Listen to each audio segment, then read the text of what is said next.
So good evening. Good evening. I'm really very pleased to be here tonight.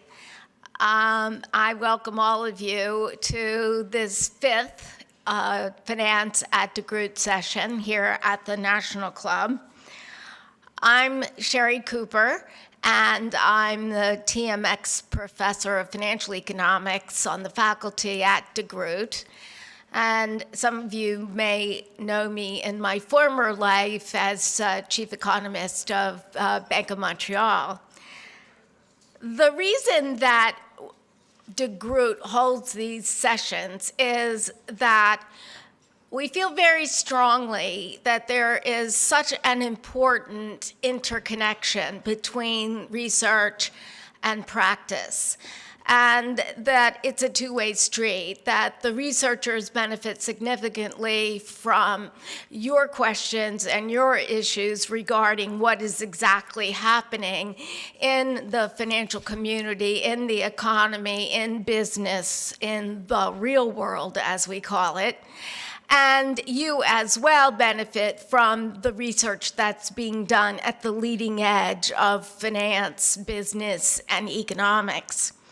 So for those of you who are here for the first time, welcome, and we invite you back again. As well as those that I've seen before, it's great to have you here. Now, this evening's seminar has been generously sponsored by Raymond James. And it's very important to DeGroote that the alumni indeed participate in the larger community of McMaster. DeGroote does depend significantly on alum contributions.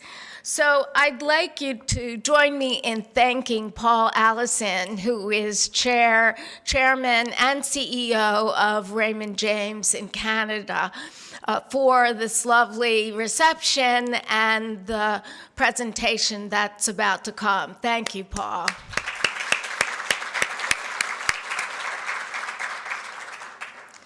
Now, it's my pleasure to introduce Dr. Ron Balvers. It's very interesting. Oops, I think I just messed up your presentation. It's such a small world. When I walked in here, having never met Ron before, he informed me that we have a significant thing in common. And that thing happened to be that we both had the same PhD dissertation advisor. Now, maybe that wouldn't seem like such a phenomenal coincidence if that advisor had been at the University of Toronto or McMaster or one of the other Canadian schools. But the fact is, our dissertation advisor was in the economics department at the University of Pittsburgh. So it really is a small world, which tells you, of course, that Dr. Balvers is an economist. Don't hold that against him. He is, in fact, a professor of finance and business economics at DeGroote, and also holds the Michael Lee Chin and Family Chair in Investment and Portfolio Management.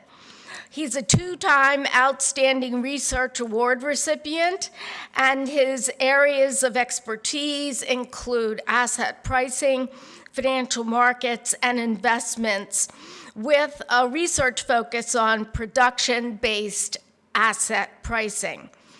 And you can talk to him about exactly what that is. The predictability of stock market returns and asset pricing with asymmetric information. I haven't, in fact, used so much jargon since back in the days when I also was in academe. This evening's talk is corporate profitability and stock returns. And following Dr. Balmer's presentation, we will have a Q&A session. So thank you very much, and join me in welcoming Ron Balvers.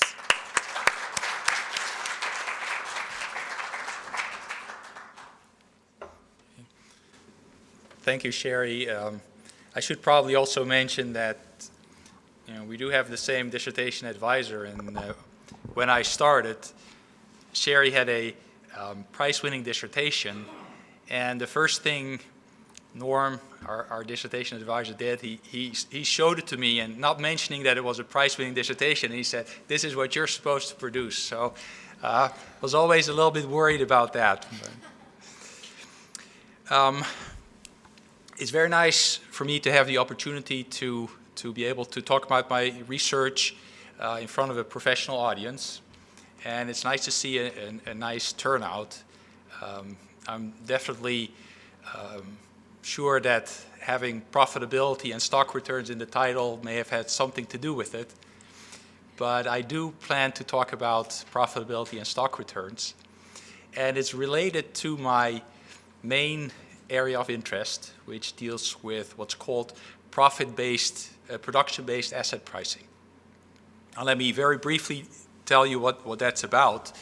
When we talk about asset pricing, we're really talking about trying to determine expected returns or required returns of stocks.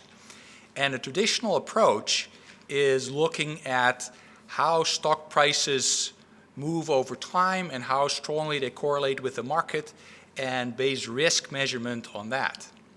Yeah. Now what's funny about that is this does not at all look at the activities that the firm whose stock we're looking at is engaged in. Yeah. And the production-based asset pricing approach is really trying to remedy that. We're trying to figure out how can we determine expected return and risk based on what firms actually do. Yeah, so that's the basic idea, and I'm going to be talking about a couple of puzzling situations, and we can talk about how traditional asset pricing deals with it and how the production-based asset pricing approach deals with it. Now the first thing I want to talk about, if I can get this to work.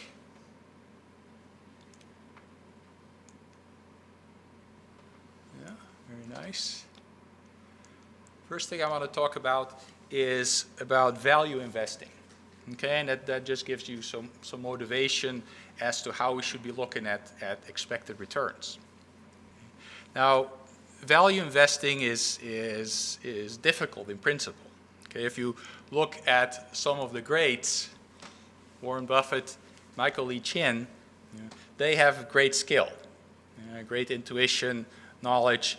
They are able to find out particular aspects of value that are underappreciated in the market, and they do well based on that. Okay. Now, what I want to talk about is something quite different. Okay. I want to talk about value investing that is easy and that everybody can do, and that generates huge returns. Okay. And then I want to talk about how we can explain that. Now, what is value? Okay. Now, Warren Buffett says value, he compares value and price, and he says price is what you pay and value is what you get. Right? And value is really the important component there.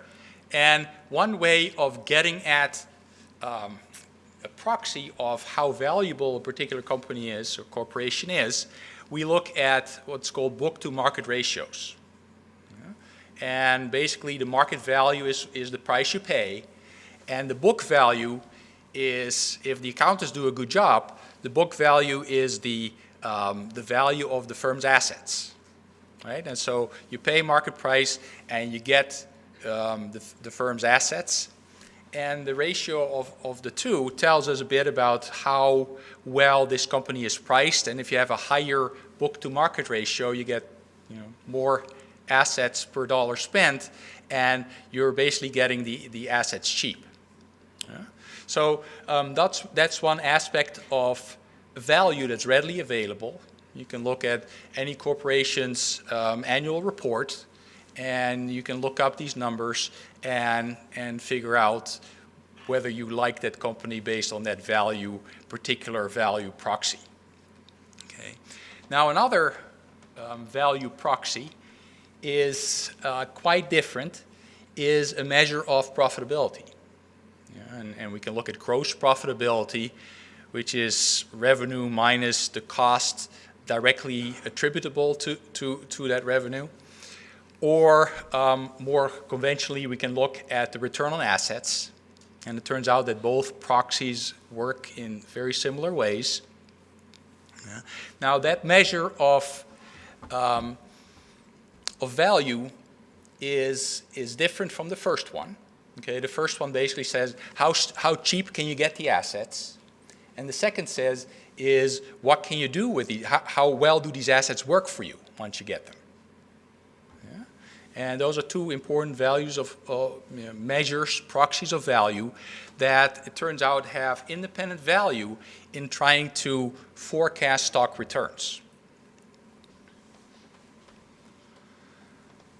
Okay, and if we try to look at the different possibilities in terms of these two value measures, we can have high profitability and high book-to-market ratios. Yeah? We can have high book-to-market ratios, low profitability, and the other two permutations.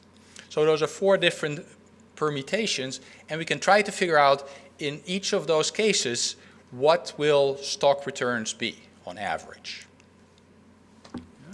And I'm looking at this, we're looking at this in a more of an extreme way. Yeah.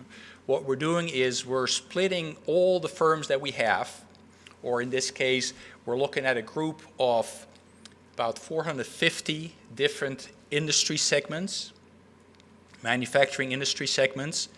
And for each of those segments, we're trying to figure out how profitable they are, in terms of their return on assets. We also calculate their book-to-market ratio, and we can then split them up into quintiles, groups of 5, from high to low, in both dimensions. Okay, so basically then you have a permutation of 25 different cells, and what we're doing here is we're focusing on the extremes. Okay, so low profit, low value means the lowest 20% profit industry segments and the lowest value, 20% value segments. Okay, so in this case, and this is a snapshot, an example, and we'll do it more generally in a little bit, but I think these are numbers for 2002.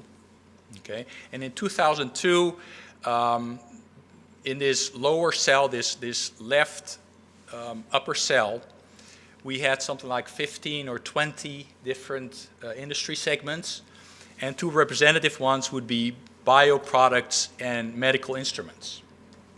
Okay. So those were the least profitable in the lowest 20% profitability, and in the lowest 20% in terms of their book-to-market values. Okay. So question is, are those industries going to generate high stock returns in the future or not? Okay. Now, if you look at it, this is low profit, not good, right? Low value, not good either.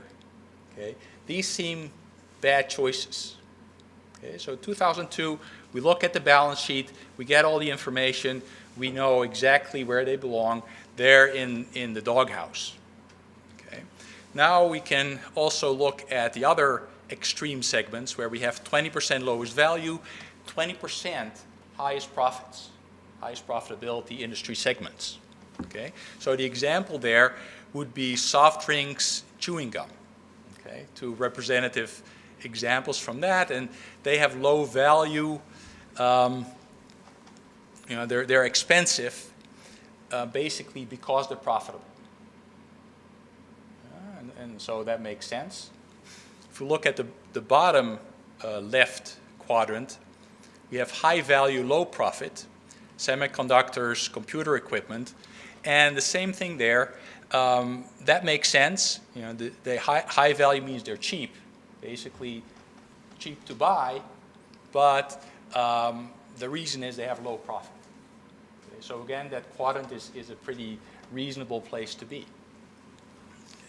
Then the green the lower right quadrant, those are, in a sense, the nicest industries because they have high value, they're cheap to get, and then when you get them, their assets are very profitable. Okay? And so in 2002, those were aircraft parts and men's footwear. Okay? Now, explanation for why they end up in that quadrant might be that aircraft part, they might have a good contract, government contract, let's say, and there's very little assurance that that's going to persist. And so that's why they're cheap, even though they're profitable. Okay? And same with men's footwear. You might have a good brand that's working out pretty well, but very soon somebody's going to more cheaply mimic what you do, and you're going to be out of business. Okay? So they're currently profitable, but they're still cheap. So those 4 extreme quadrants. Okay? Now let's predict what the stock returns for each of those going to be over the next 5 years.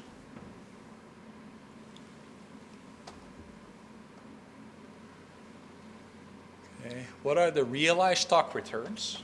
Based on the prior information that you have in 2002, everybody can obtain that information, plenty of time, and now you can invest in either of those quadrants and figure out which is going to have the highest return.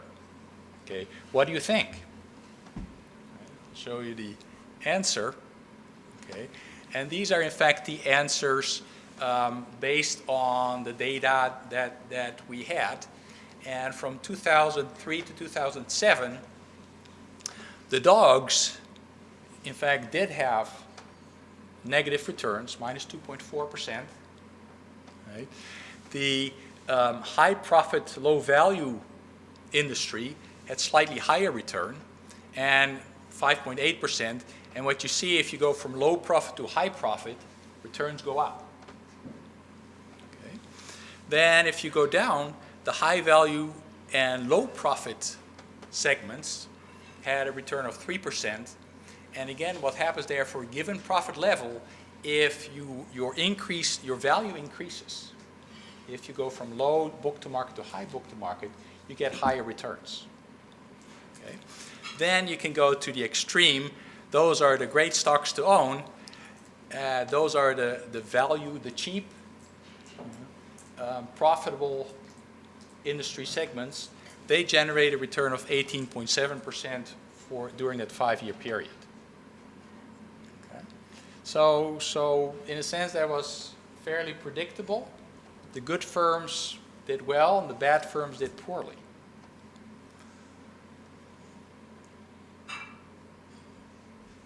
Now, there's a study, and this is really based on the data that I've been working with 2 of my co-authors, Li Gu at the Federal Reserve Board in Washington, and Dayong Wang at the University of North Carolina. And we're working with those industry data, and there's a lot of benefit in working with those because each segment contains something like 15 to 20 firms. And when you look at the average performance of those, you kind of average away, you diversify away very firm-specific events like what happens to management, or is there a lawsuit in a particular firm. And when you look at a larger group, that you can diversify away. And it's nice because those are issues that we don't really care as much about, that we're not trying to explain. Okay. However, there's been a more systematic study done, and it came out a few months ago, a study by Robert Novi-Marx, who was a student at University of Chicago, a Gene Fama student, who is now at the University of Rochester. And he looked at data of all stocks, all private firms in the United States, traded on either New York Stock Exchange, Amex, or NASDAQ from 1963 to 2011. Okay. And he did kind of the same thing. He split them up into profit quintiles and value quintiles. You know, looking at return on assets, or in his case, gross profitability, and book to market. Okay. And again, here we're looking at the extremes, and his results are pretty much the same, for a much larger database. for a much larger group of firms, more than 10,000 firms. Okay. And we find again the one in the lower right corner, the expensive low profit firms have low returns. Yeah. And you can find out in advance that they're expensive and low profit. And even then, their returns are low. And the opposite case, the cheap high profit firms, they have the high returns. Yeah. Now, what's even more impressive is that Novi Marks also looked at other firms outside of the United States. The rest of the world also looking at about 10,000 firms. And he found there that the results are pretty much the same. Yeah. So it seems like this effect is robustly there. Okay. Now, it was published in the journal Financial Economics, depending on who you talk to, either the best or second best finance journal. So they asked him to do a lot of robustness checks, and he looked at different time periods, different measures for profitability, gross profitability or return on assets, and no matter how you slice or dice the data, you get this sort of result. Yeah. And in his case, he showed the full table, the 25 different cells, and you can see very clearly that as profitability goes up, future returns go up. As book-to-market ratio goes up, future returns go up as well. Yeah, so there really seem to be two dimensions to value. They're both about equally as important. Yeah. And based on that, it looks like you can forecast future returns. Yeah. So the question is, I find this very puzzling. Okay, it wouldn't be so puzzling if we found out today that a firm is not profitable and expensive, and then we looked at the return tomorrow. Well, very likely you might get a negative return. If this is new information, returns very quickly will be negative, and that's how we think of an efficient market. However, in this case, we look at the information, we have plenty of time, and we can invest, and then in the future year, returns are really high if we make the right choice. Yeah. Or really low if we make the wrong choice. So what's puzzling about this? Okay, well, what this says is the advice is, all right, all you have to do is buy cheap stocks in profitable companies. Okay. If I told my kids that, they would say, well, duh, is that how you spend your time? It seems like a pretty obvious sort of system. Yeah? But that's how it works. Yeah? If you want high returns, you have to buy cheap, profitable companies. Okay? And you can decide that. You don't have to be a Michael Lee Chin or a Warren Buffett. Yeah? You can decide that based on prior information. You just look at the annual report, look at the balance sheet, income statement, get the book-to-market ratio, get the return on assets, and that's all you need to be able to make the right assessment. Okay, then we always think first, okay, well, this must be related to risk. Somehow the higher return companies are riskier. Yeah? Well, if you think about the red square and the green square, the red square was the bioproducts and the medical equipment. Yeah. They had the lowest returns, right? But to me at least, superficially, they seem more risky. Yeah. Whereas the men's footwear and aircraft parts, if anything, would be less risky. Yeah. And so there doesn't seem to be much of a risk-return trade-off. You know, the riskier industries seem to do worse. Okay. Now, if you look at this a little bit more closely, and you can think of some sort of an arbitrage strategy where you buy the cheap high-profit firms and you short the expensive low-profit firms. Right? If you do that, you might get a great return. And the funny thing is that that strategy is pretty much market neutral. Yeah? The CAPM beta, if you wish, of the cheap high profit firms is about the same as the beta of the expensive low profit firms. Yeah? And so it seems like you can do very well with that strategy without taking extra risk. Okay. So the question is, why does this happen? How can this happen? Okay, and there's really, in general, 3 different explanations for this.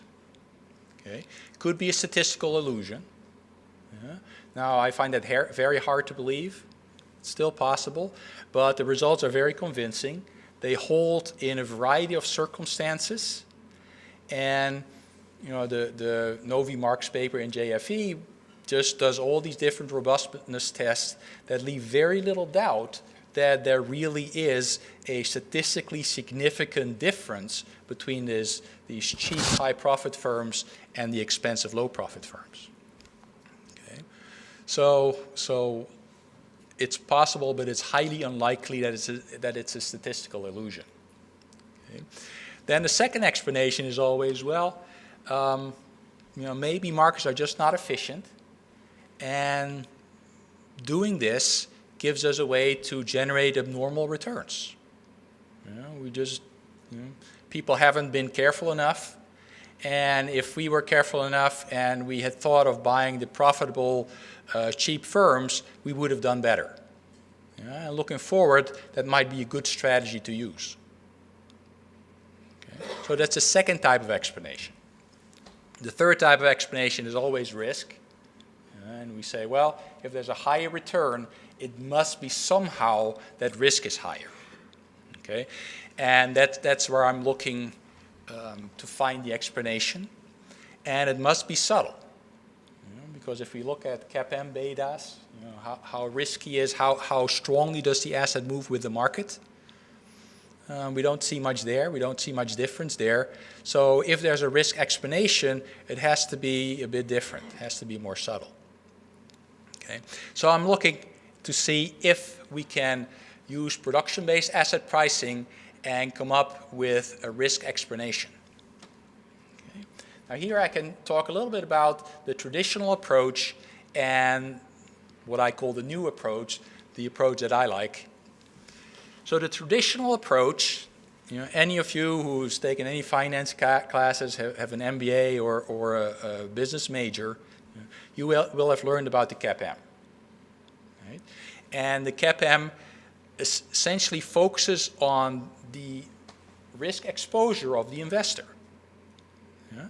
If the investor in his portfolio has an asset that moves strongly with the market, okay, then he's taken systematic risk, and if there's a lot of systematic risk in an asset, that asset ought to have a higher return. Okay, and that's a general explanation. We really look at historically how strongly has this asset moved with the market. If it has moved very strongly, it has high systematic risk, and we think it's going to have a high expected return, high mean return, because of risk compensation. Yeah. Now, the newer approach says, well, we should really, we could look at risk this way, and it makes sense because investors, they care about their consumption and their wealth, and if they own a lot of stocks that move strongly with the market, then if things go badly, things go very badly for them, their wealth goes down, their consumption goes down, and that's a risk. Right? And so that's a right way of looking at risk, but we think it's maybe not the best way to find the right number. Okay. What we can do instead is we can look at how much risk is the firm actually taking. Rather than looking at what happens to stock prices, we can go look more closely at what the firm is doing. Yeah. If they're taking more risk, well, maybe then returns should be higher. Okay. So the firms choose their own risk exposure. Okay. And another issue that's important is that if you look at management's information, they will know best, right, what's happening with the firm. And when they actually make real choices, investment or any other choices, that reveals their insider information. And it's not like they're saying something like, when they give an interview, they say, well, we think our firm is doing very well. They're actually putting they're being very clear on what they're doing and what they're thinking, because they make real decisions. They decide to invest more or decide to invest less. So these investment decisions and other real decisions give us an idea, for instance, about what management really thinks is their cost of capital. If they think their cost of capital is low, well, they might be willing to take on more investment than if they think their cost of capital is high. Now, a paper by John Cochran, 1996. Cochran also at the University of Chicago. He happens to be the son-in-law of Gene Fama. And he came up with this particular idea and says, well, in principle, right, if firms keep on investing as long as it's profitable, they stop investing exactly at the point where the return on investment is equal to the cost of capital, or more typically the expected stock return. And so in theory, the investment return, if you want to call it that way, should be equal to the stock return. And so if we want to figure out what stock returns are going to be, we could just as well look at investment returns. And that it gives us license to really look at the inner workings of the firm, what the firm actually does, and we no longer have to really worry about what's happening in the stock market alone. And what's happening in the stock market fluctuations don't even depend on what sort of activity the firm is engaged in. It's just money. Right? Whereas if we look at risk from this perspective, well, we get an idea of what sort of risk firms are taking, and we can use that to give us ideas of what the investment return is going to be, and that tells us what the stock return is going to be. So that's the production-based asset pricing approach. Okay, so the task now is, if we want to forecast stock returns, all we have to do is forecast investment returns. That's it. Right? And what we have done is we have looked very closely at determinants of investment returns based on past data for the firm itself and also past data in other industries, and seen how investment returns depend on investment levels. It turns out that higher investment levels seem to be an indication of lower cost of capital, and therefore predict a lower investment return, and also predict a lower stock return. We look at productivity. Higher productivity indicates higher investment returns, higher stock returns. Capacity utilization. If firms decide to increase their capacity right now instead of investing, that's kind of also an indication that they expect their investment returns to be low.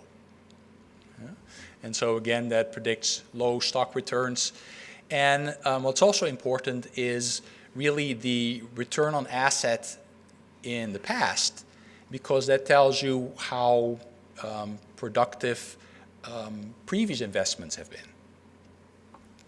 So when we combine all that information, we come up with a predicted investment return, and we want to see if that helps us predict stock returns, if that helps us predict stock returns better than the traditional CAPM approach. Now, what are the implications of using this approach? If we go back to the issue I was talking about before, the expected stock returns, okay, increase in the return on assets. Okay, well, that's what we talked about. The more profitable firms have higher stock returns. Right? Well, from this perspective, that happens because more profitable firms are the ones that actually choose the risky investment projects. Okay? And that is why they're more profitable. Yeah? And profit really is inherently a reward for bold investment. So the two are highly correlated. You invest in risky projects, you get a high investment return, and you become profitable. Well, those firms then should also have high stock returns. They're risky and profitable at the same time. Okay. Now, other implications. The other value component, expected stock returns increase in the book-to-market ratio. More business cycle risk, right, occurs if you are a value company, right? And what happens is you are really not necessarily producing a lot in the future or generating a lot of profit in the future. You're generating your profitability now. And you do that based on the capital that you have in place. Okay, so you have a bunch of machines targeted to the product that you're working with, and that makes you very sensitive to the business cycle. Yeah. If you have all that machinery in place and the economy goes down the tubes, well, you've made that commitment. If you wanted to sell your machines, the liquidation value would be very little. And in addition, in a business cycle, you won't be able to sell the products that this capital is generating. Yeah? So these value companies are inherently risky as well, and that explains why they have higher returns. Okay. So now empirically, if we compare the traditional approach and the production-based approach, what results are we going to get? Right? And this is based on my working progress with Li Gu and Dayong Wang. And we can look at the production-based approach. Right? And what we do is this. Right? We get all the different industries, 450 different industries, and we split them up in 5 groups based on how high their predicted return on investment is. Okay? Because the predicted return on investment should be equal to the predicted stock returns. Okay. So we sort them based on the predicted investment return, and we end up with 5 groups, and then we look at subsequently what happens to their stock returns. Okay? So in the first column, we have the results. So the companies which had the lowest predicted investment returns end up with stock returns of 9.36% in our sample. Okay? And this is, we're not subtracting the risk-free rate, this is the raw stock return. Okay? Then the second group, which has the second lowest return on investment predicted, ends up with higher stock returns, 13.92%, and we go down the line until the highest group, which has the highest predicted return on investment, actually ends up subsequently getting the highest returns. So, but that's our prediction, okay? And these are the predicted returns. If you look at the second column, we then compare that to what actually happens.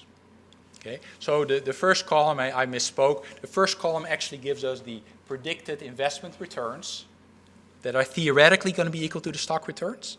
The second column gives us the realized stock returns. Yeah? And you see that there's a close match. And there's really 2 things that personally I find impressive, is that there is a lot of dispersion. We go from 9.24% to 19.8%. Yeah? And the outcomes are very similar to what is predicted. Yeah? That's based on the production-based approach. Yeah?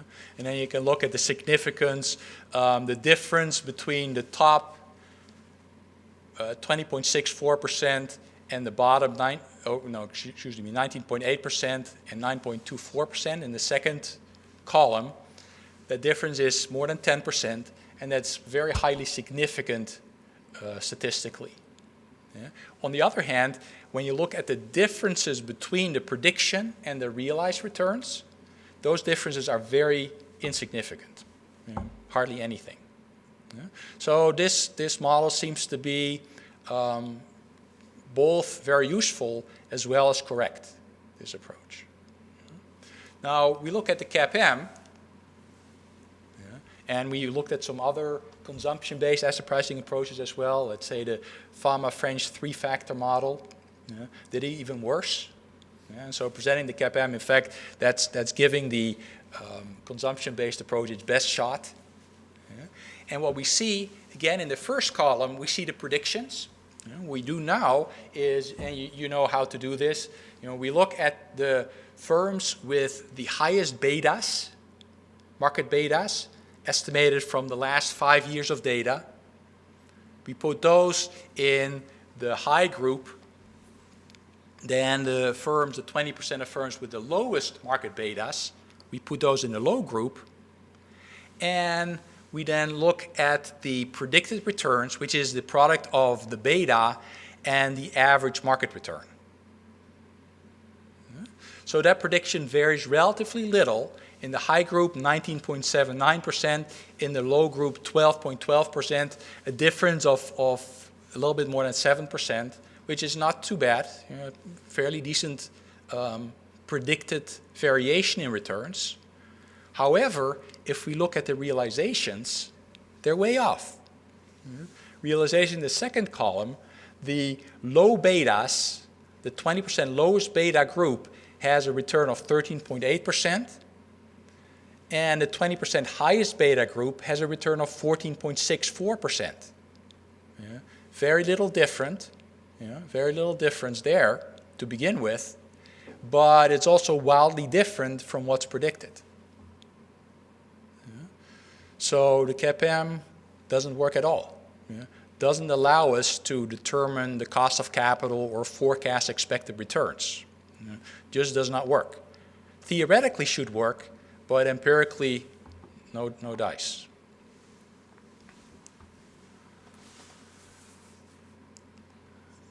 So what can we conclude from this? So there's a couple of clear conclusions. The first one seems to be that the high stock returns of profitable value companies are really caused by these companies taking high operations risk. High operational risk, and that's what makes them risky, and that's why they have high returns. Then secondly, if we want to find the cost of capital, and in a lot of applied work, it's very important to get an idea of what your cost of capital is. If you want to invest, you want to know your cost of capital, right? And what we find is that the conventional methods are pretty useless, but the production-based approach is very useful. Now then, a last conclusion, and we can really discuss this, but the question now is, would it make sense to shift your portfolio in the direction of these cheap, highly profitable firms or cheap, highly profitable industry segments? Would that make sense? Right? And we do know that they have higher returns, substantially higher returns. Okay. Now, what I've been arguing is, well, these higher returns are a compensation for risk. And so when you go in that direction, you load up on those cheap, highly profitable companies. Yeah, you're going to get a higher return, but you're also going to automatically take more risk as well. So should you do this or not? Well, it really depends on the alternatives also. Supposing that I'm right, or this approach is right, with a probability of 80%, The other two approaches say either statistical illusion. Well, if that's right, then it doesn't matter, because whether you invest in those cheap, highly profitable stocks or invest in the opposite, you're going to get the same returns pretty much, because it's just a statistical illusion. So then it doesn't matter. However, if there is a small chance that markets are not efficient, let's say maybe 15% chance, what's going to happen there is that if you invest in those cheap, highly profitable companies, you're going to get a high return. And if I'm right, well, you will end up taking a lot more risk, but at least you get paid for it. But if the inefficient market view is right, then you get the higher return, and there's actually no cost to it. And so that's a first order gain, whereas being slightly off of your ideal spot where you are taking a little bit more risk than you would normally take, that's not so costly. You're a little bit out of equilibrium, if you want to call it that way, but no big deal. On the other hand, if it turns out that the inefficient market view is right, then you get this substantially higher return, and you're not taking on any risk. So, in short, I think that I believe that markets are fairly efficient, and that this risk explanation is probably true. But the probable is important, and you might still benefit from moving your portfolio in a direction of these value stocks, these cheap, highly profitable companies. Thank you.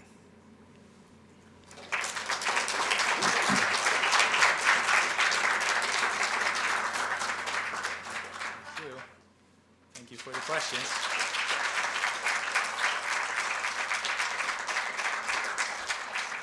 Thank you very much. Very interesting. And as you can see from the conversation after the presentation, there really is a two-way dialogue that is very valuable for the practitioners as well as for the researchers. Now, I'd also like to, before we call it an evening, to call your attention to the next big event, which I'm very excited about.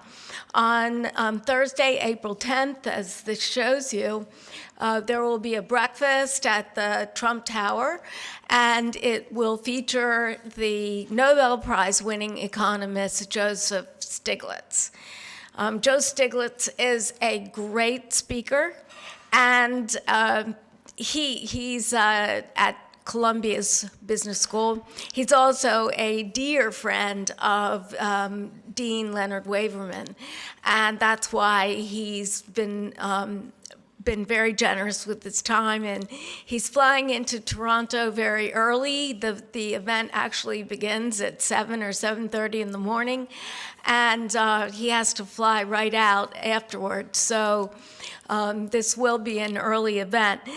Just to let you know, his speech topic is the Great Malaise, explaining America's slow growth recovery. So why has this recovery from the Great Recession been so disappointing? And he is a world-renowned economist, so I do encourage you to be there. We're expecting a very large crowd. Do go to the website and sign up for this, because it will be certainly first come, first serve. Thank you very much, and have a great evening.